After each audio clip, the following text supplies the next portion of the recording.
The deadly fire at a notoriously brutal prison in Iran as anti-regime protests have been sweeping that country. Now in their 5th week. Among the prisoners, 2 Americans. The State Department has expressed urgent concern about their welfare. Our chief global affairs correspondent, Martha Raddatz, has that story for us. Good morning, Martha.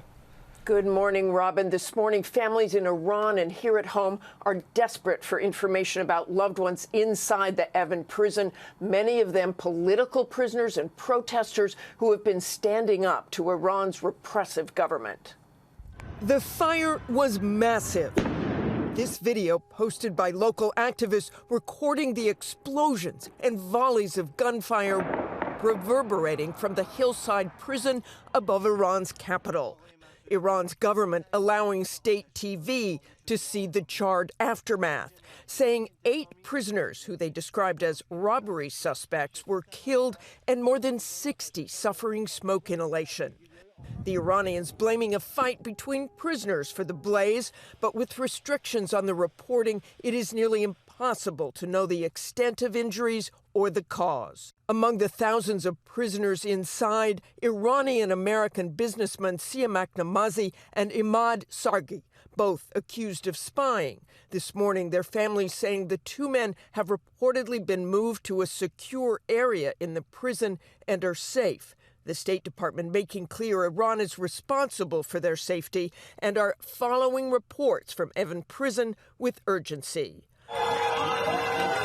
Outside the prison, angry protesters lighting fires of their own as the rage in Iran's streets mounts. The protests following the death of Mahsa Amini, who died in police custody after being arrested for violation of Iran's strict dress code for women. More than 240 protesters have reportedly been killed in the police crackdown. Iran's ultra-conservative president blaming the U.S., saying it is our belief that America is behind the majority of destruction, terror, riots, and chaos in the region and the world. But the U.S. has made very clear America stands with the protesters. And those protests are only escalating in Iranian towns and cities and beyond. For the first time ever, an Iranian female athlete representing her country at a climbing competition in Seoul appeared without a hijab, something Iran requires of its athletes even outside of Iran, Robin. All right, and Martha, we know that you have been traveling to Iran for many, many years, and you're familiar with that prison? I am, Robin. It's impossible not to notice the massive barbed wire fences that surround it up in the mountains. You're never supposed to photograph it or even turn a camera toward it.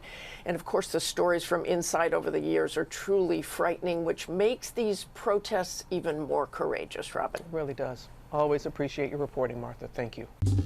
Well, hey there, GMA fans. Robin Roberts here. Thanks for checking out our YouTube channel. Lots of great stuff here. So go on, click the subscribe button right over here to get more of awesome videos and content from GMA every day, anytime. We thank you for watching, and we'll see you in the morning on GMA.